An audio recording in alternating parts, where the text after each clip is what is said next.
Hello friends, आपका learn dip channel में स्वागत है। आज हम लोग पिछले 15 वर्षों में पूछे गए प्रश्नों का तीसरा खंड देखेंगे। इसमें हम एक्साइज SIPT जो 1/9/2012 में पूछे गए प्रश्न है उनका हल देखेंगे।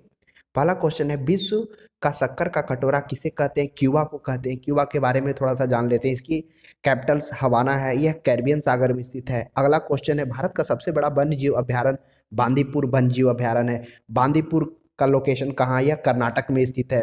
अगर यहाँ पर सबसे बड़ा वन्य जीव अभ्यारण्य पूछा गया है तो सबसे छोटा भी पता होना चाहिए। सबसे छोटा साउथ बटन आयरलैंड राष्ट्रीय उद्यान है जो अंडमान निकोबार में स्थित है। अगला क्वेश्चन देखेंगे, 2016 का मेजबानी ओलंपिक का कहाँ किया गया था? रियो डी जेनरी में किया गया था।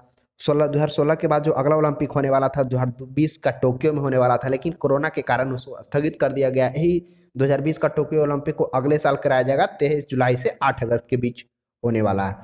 अगला क्वेश्चन देखेंगे, आयात और निर्यात पर लगने वाला कर को क्या कहते हैं? सीमा शुल्क कहते हैं। यह जो कर होता है यह अप्रत्यक्ष कर होता है। अगला क्वेश्चन देखेंगे, कोलिमा ज्वालामुखी मैक्सिको में स्थित है। अब हम लोग कोलिमा के बारे में थोड़ा जानते हैं। यह जो ज्वालामुखी है बहुत ही सक्रिय ज्वालामुखी है। इसकी ऊंचाई बोला जाता है 3820 मीटर है। यह सबसे सक्रिय ज्वालामुखी है। अगर बात की जाए पूरा वर्ल्ड में अगर सबसे ज़्यादा सक्रिय ज्वालामुखी है तो कहाँ है? अमेरिका में है। वह 173 ज्वालामुखी वहाँ है। उसके बाद रसिया में है, उसके बाद इंडोनेशिया में है, और भी बहुत सारे ऐसे सक्रिय सबसे खतरनाक ज्वालामुखी हैं उनके बारे में कुछ हम जानेंगे।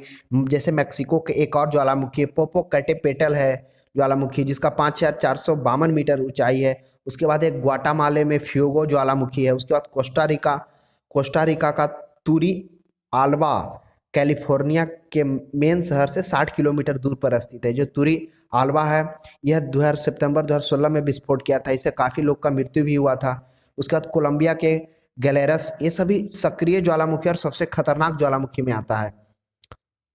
तो हम लोग फिर से एक बार रिकॉल करेंगे कौन कौन सा ज्वालामुखी देखें। एक देखें मैक्सिको का पोपोकैटेपेटल ज्वालामुखी।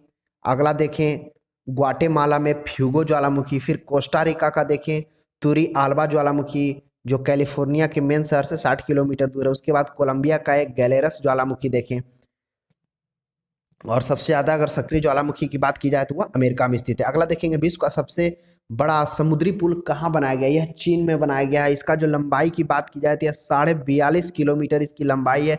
इसका जो पूरा लागत आया है बनाने में 181 अरब डॉलर आया है। पूरा समुद्र पर बना हुआ है। अगला क्वेश्चन देखेंगे, वह दर जिस पर भारतीय रिजर्व बैंक को ऋण देता है रिवर्स रेपो रेट कहलाता है। अब हम लोग रेपो रेट के बारे में, जब कोई भी वाणिज्य बैंक RBI को पैसा देती है, मान लेते हैं कि SBI है, कॉमर्शियल बैंक है, मान लेते हैं SBI के पास 1000 करोड़ बचा हुआ है, कोई ऋण लेने वाला नहीं है, कोई लोन लेने वाला नहीं है, तो SBI क्या करेगा? वह RBI के पास जमा कर देगा। उसके एवज में RBI जो उसको इंटरेस्ट देगा वह रिवर्स रेपो रेट कहलाएगा। और रेपो रेट क्या होगा? जब RBI दीर्घकाल के लिए या लघु काल के लिए जो वाणिज्य बैंक को ऋण देगा वह रिवर्स रेपो रेट कहलाएगा। तो यह याद रखेंगे, रेपो रेट और रिवर्स रेपो। रेपो रेट में RBI देती है वाणिज्य बैंक को, और रिवर्स में वाणिज्य बैंक के पास जो पैसा बच जाता है जो RBI के पास जाकर जमा कर देती है उसके एवज में जो इंटरेस्ट देती है वो रिवर्स रेपो रेट होती है। अगला है हरिप्रसाद चौरसिया बांसुरी वादन से संबंधित है, ये हम लोग को मालूम होगा। अगला है एक प्रसिद्ध कार्टूनिस्ट जो RK लक्ष्मण है। अगला है यमुना नदी के तट पर स्थित कौन कौन सा शहर है? दिल्ली, मथुरा, आगरा, ये सब आदि यमुना नदी के तट पर स्थित है। जबकि हरिद्वार गंगा नदी के तट पर स्थित है। कुछ और शहर के बारे में भी हम जानकारी रख लेंगे। जैसे हैदराबाद मूसी नदी के किनारे स्थित है। उसी में मूसी नदी में एक खूबसूरत सा झील बना हुआ ओस्मान सागर जो मानव निर्मित है, शहर के किनारे में ही है। अगला है भारत में चाय का सबसे बड़ा उत्पादक राज्य कौन सा है? तो वह असम राज्य है। अगर कॉफी की बात की जाए भारत में सबसे बड़ा कौन है तो वह कर्नाटक होगा। अगर वर्ल्ड में बात की जाए कॉफी का तो वह ब्राजील होगा। अगर वर्ल्ड में चाय का बात की जाए सबसे बड़ा उत्पादक कौन है तो चीन है। तो इस तरह से इसके आगे पीछे 2-3 क्वेश्चंस को भी हम करते जा रहे हैं कि अगर इससे रिलेटेड कोई क्वेश्चन पूछे तो उसका भी हल हो जाए। अगला है ध्यानचंद ट्रॉफी हॉकी से संबंधित है।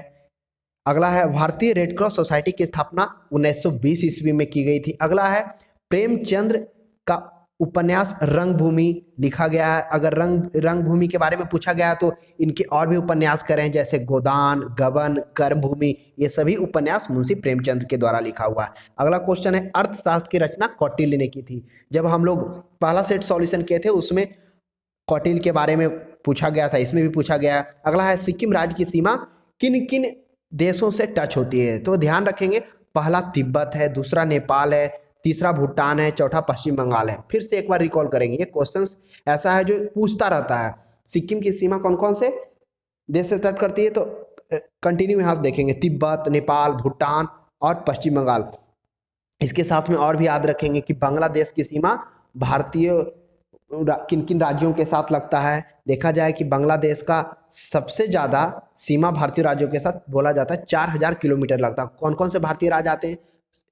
ऊपर से स्टार्ट करेंगे, असम, मेघालय, त्रिपुरा, मिजोरम, वेस्ट बंगाल, ये 5 राज्य आते हैं। अगला देखेंगे क्वेश्चंस क्या है, मिलियन का तात्पर्य क्या है? ये आप लोग को पता ही होगा। अगला है, सिली पॉइंट का संबंध किससे है? क्रिकेट से संबंधित है। अगला है, स्वत गुण धर्म के न्यासिता का सिद्धांत महात्मा गांधी ने दिया था। अगला है कि रथ यात्रा पुरी का त्योहार है। यह जो रथ यात्रा पुरी यानी गुवाहाटी में स्थित है, यह एक वहाँ मंदिर है, भगवान जगन्नाथ का मंदिर है, जो कलिंग राजा अनंत बर्मन चोडयांग देव के द्वारा बनाया गया था। यह क्वेश्चन पूछा जाता है कि जगन्नाथ मंदिर का किनके शासनकाल में निर्माण किया था? कलिंग राजा थे अनंत बर्मन चांडयांग देव। अगला क्वेश्चन है, बांग्लादेश का सृजन कब हुआ? 1971 ईस्वी में हुआ। राष्ट्रपति अपना त्यागपत्र उपराष्ट्रपति को देते हैं, उपराष्ट्रपति अपना त्यागपत्र राष्ट्रपति को देते हैं। तो ये दोनों परस्पर एक दूसरे को अपना त्यागपत्र देते हैं। तो कुछ राष्ट्रपति के बारे में भी जान लेंगे। राष्ट्रपति का पद के बारे में अनुच्छेद 52 में वर्णन है। उसके बाद 53 में क्या है? उसके कार्य एवं शक्ति का वर्णन है। अनुच्छेद 54 में क्या है? निर्वाचन संबंधित है। और अनुच्छेद 55 में क्या? निर्वाचन की पद्धति से रिलेटेड संबंधित है। अनुच्छेद 61 में क्या? महाभियोग से संबंधित है। उपराष्ट्रपति के बारे में जान लेंगे। 63 में उसके उपराष्ट्रपति के बारे में 63 में उसके पद से संबंधित है। जो उस कहां से लिया गया उपराष्ट्रपति? यूएस से लिया गया है। अगला देखेंगे, योजना आयोग एक कार्यकारी निकाय है। बोला जाए योजना आयोग ना तो वैधानिक और ना तो संवैधानिक, यह सरकार के द्वारा चलाया गया एक कार्यकारी निकाय है, यह पता होना चाहिए। अगला है, हैवी इंजीनियरिंग कॉरपोरेशन रांची में स्थित है। अगला है, भारत का सर्वोच्च न्यायालय के न्यायाधीश की सेवानिवृत्ति की आयु 65 वर्ष तक होती है। अगला क्वेश्चन है, 1789 की फ्रांस क्रांति का महान योद्धा नेपोलियन बोनापार्ट था। बोला जाता है फ्रांस की क्रांति 1789 ईस्वी में स्टार्ट हुई थी और 1799 ईस्वी तक चली थी। जब फ्रांस की जो उस टाइम जो उसके शासक थे लुई 14वां, वे क्या करते हैं, वह एक मीटिंग बुलाते हैं जो जनरल असेंबली के नाम से आना था। उसमें बहुत सारे भाग लेते हैं, घंटों तक बहस होता है। उसके बाद से ही अव्यवस्था कायम हो जाता है और वहाँ पर जन्म हो जाता है गरम दल नगरम दल। आपस में लोग एक दूसरे से क्या करते हैं, लड़ना स्टार्ट कर देते हैं और यह जो युद्ध का एक धारण कर लेता है। क्या करते हैं, वहाँ का जो राजवंश है, जो वहाँ का राजकीय शासक था, राजवंशीय शासक से वहाँ सैनिक अपने हाथ में बागडोर ले लेता है और उसी सैनिक में से एक नेपोलियन बोनापार्ट निकल के आता है, जो बोला जाता है कि कई लोगों को हत्या करता है। उसके बाद वो क्या करता है, वही सैनिक नेपोलियन बोनापार्ट फिर से लास्ट में वो अपने आप को सम्राट घोषित करता है। तो ये था फ्रांस की क्रांति, जो नेपोलियन बोनापार्ट फ्रांस की क्रांति का एक महान योद्धा बनकर उभरा था। अगला, स्वतंत्र भारत के प्रथम गृह मंत्री वल्लभ भाई पटेल थे। अगर स्वतंत्र भारत के प्रथम गृह मंत्री की बात की जाए तो हम लोग शिक्षा मंत्री के बारे में भी पता होना चाहिए। शिक्षा मंत्री कौन थे? मौलाना अब्दुल कलाम आजाद। विदेश मंत्री कौन थे? जवाहरलाल नेहरू थे। प्रथम अगर रेल मंत्री की बात की जाए स्वतंत्र भारत के तो जॉन मथाई थे, यह भी ध्यान में रखेंगे। अगला है, पंचवर्षीय योजना को स्वीकृति देने वाली सर्वोच्च निकाय राष्ट्रीय विकास परिषद है। पंचवर्षीय योजना की बात की जाए तो उसका जो स्वीकृति देता है राष्ट्रीय विकास परिषद। राष्ट्रीय विकास परिषद की बात की जाए तो इसमें सभी राज्य के मुख्यमंत्री उपस्थित होते हैं। अगला है,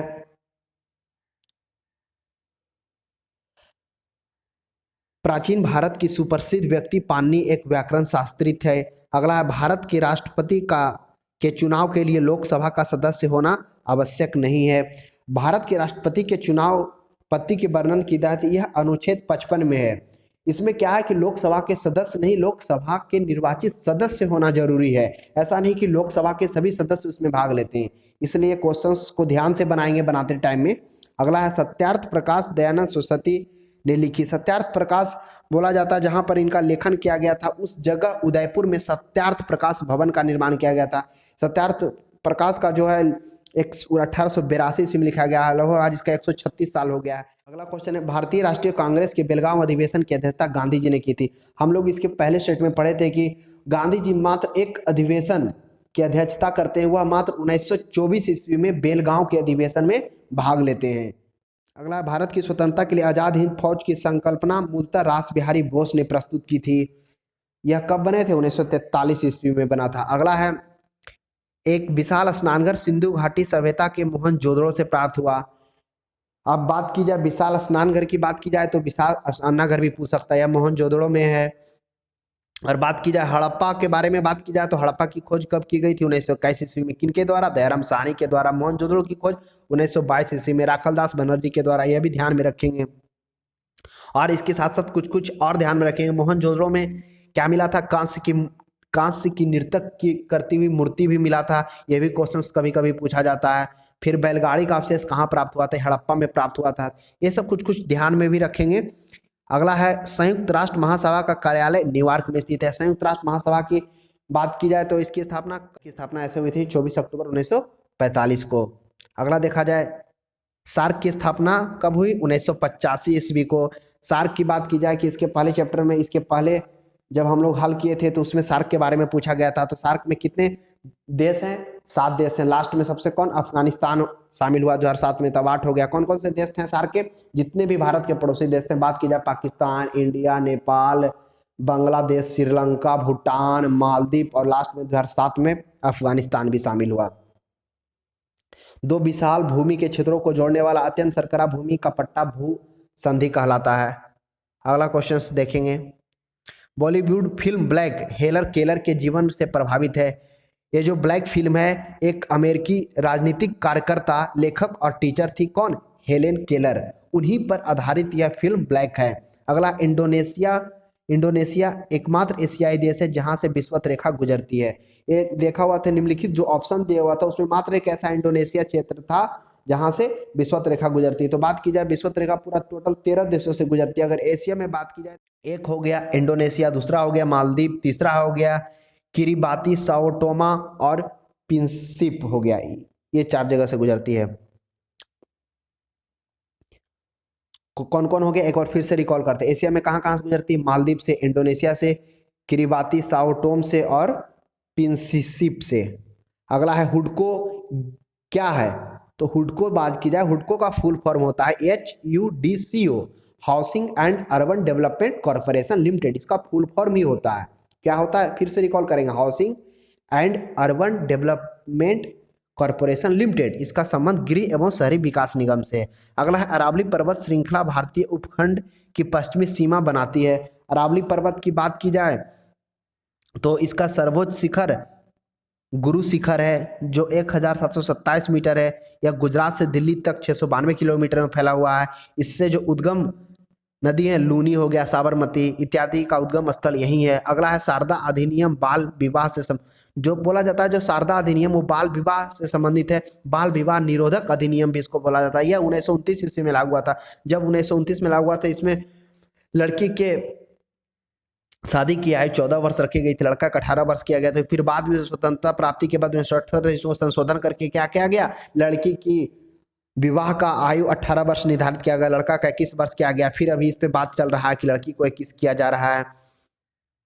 आगे देखेंगे 7 टीलों का शहर किसे कहा जाता है? रोम को कहा जाता है। अगर 7 टीले के बारे में पूछा गया तो पामीर का पठार के बारे में भी हम लोग को जानना चाहिए। कहाँ है? मध्य एशिया के तिब्बत में है। इसे विश्व का क्या कहा जाता है? इसे विश्व का माथा या संसार का छत भी कहा जाता है पामीर के पठार को, ये भी ध्यान में रखेंगे।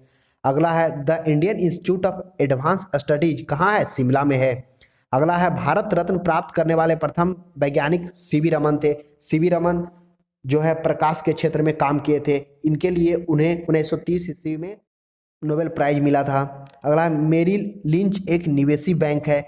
मेरिल लिंच बात की जाए यह बैंक ऑफ अमेरिका में एक सहायक कंपनियां हैं जो 2008 में बैंक द्वारा मेरिल लिंच के अधिग्रहण एक अलग मुकाम पे पहुंचा दिया, यानी उसमें बहुत तेजी से ग्रोथ आया था।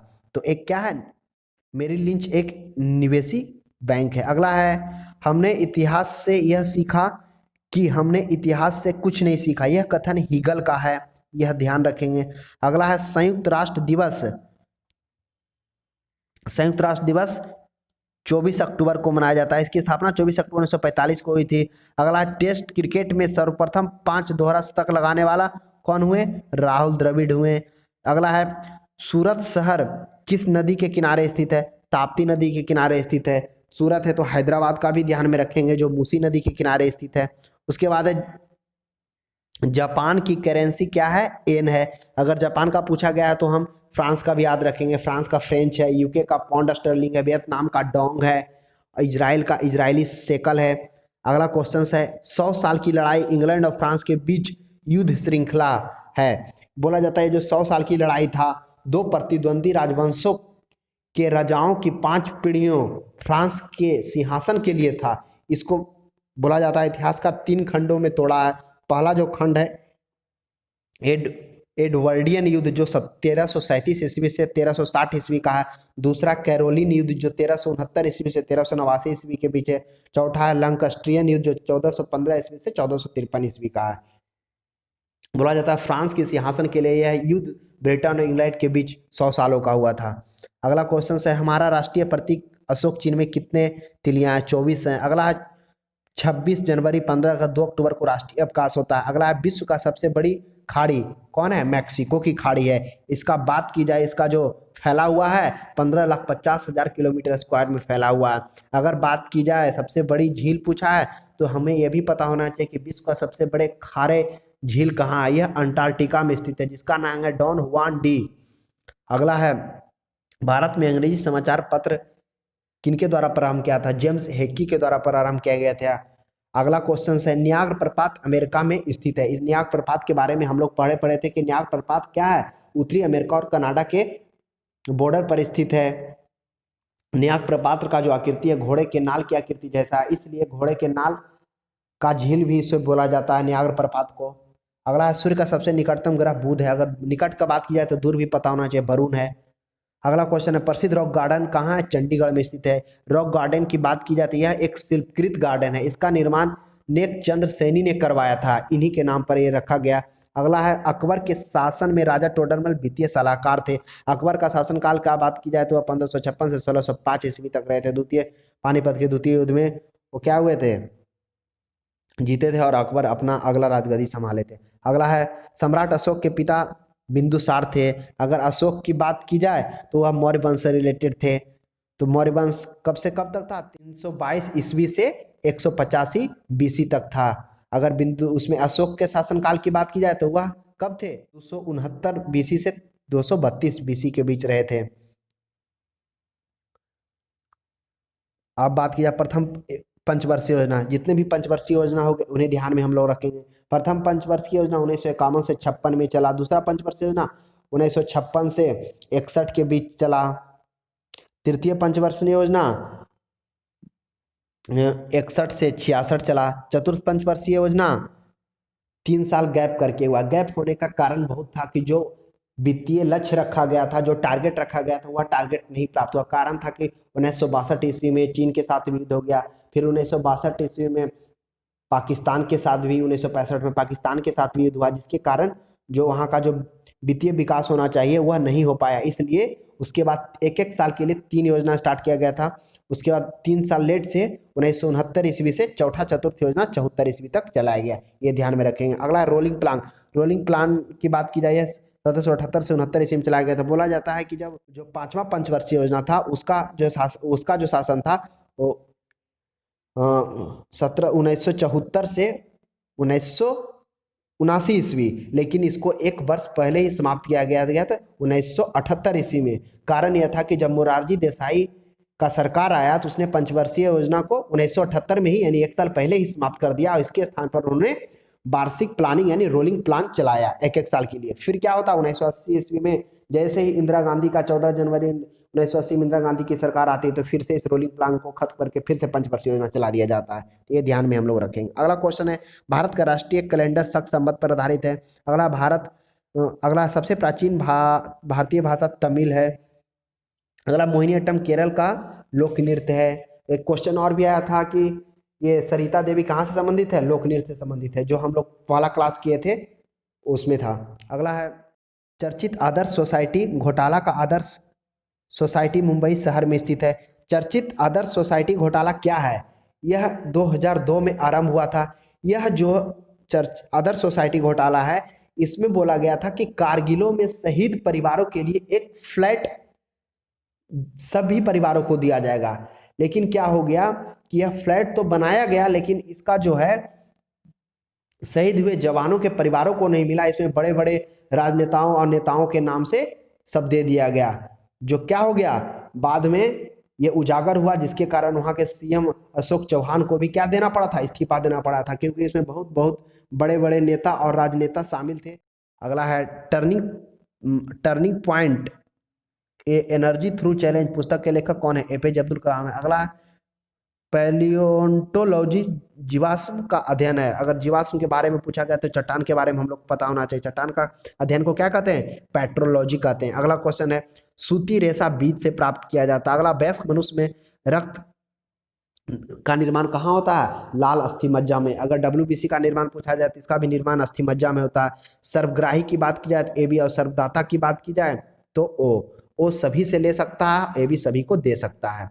अगला, तंबाकू धूम्रपान के लिए हानिकारक है क्योंकि इसमें निकोटीन पाया जाता है। अगला, 3D फिल्म देखने के लिए प्रयुक्त चश्मे में पोलेरॉइड होता है। अगला, डिटर्जेंट पृष्ठ तनाव के सिद्धांत पर सतहों की सफाई करता है। अगर जो डिटर्जेंट के द्वारा जब हम लोग कपड़ा धोते हैं तो पृष्ठ तनाव के कारण ही वो क्या करता है, जो गंदगी रहता है उसको हटाता है। अगला, digital versatile disc optical disc का उदाहरण है। अगला है, प्रोटीन है जो अमीनो अम्ल के बनत होते हैं। यूनिवैक दूसरी पीढ़ी के कंप्यूटर का उदाहरण है।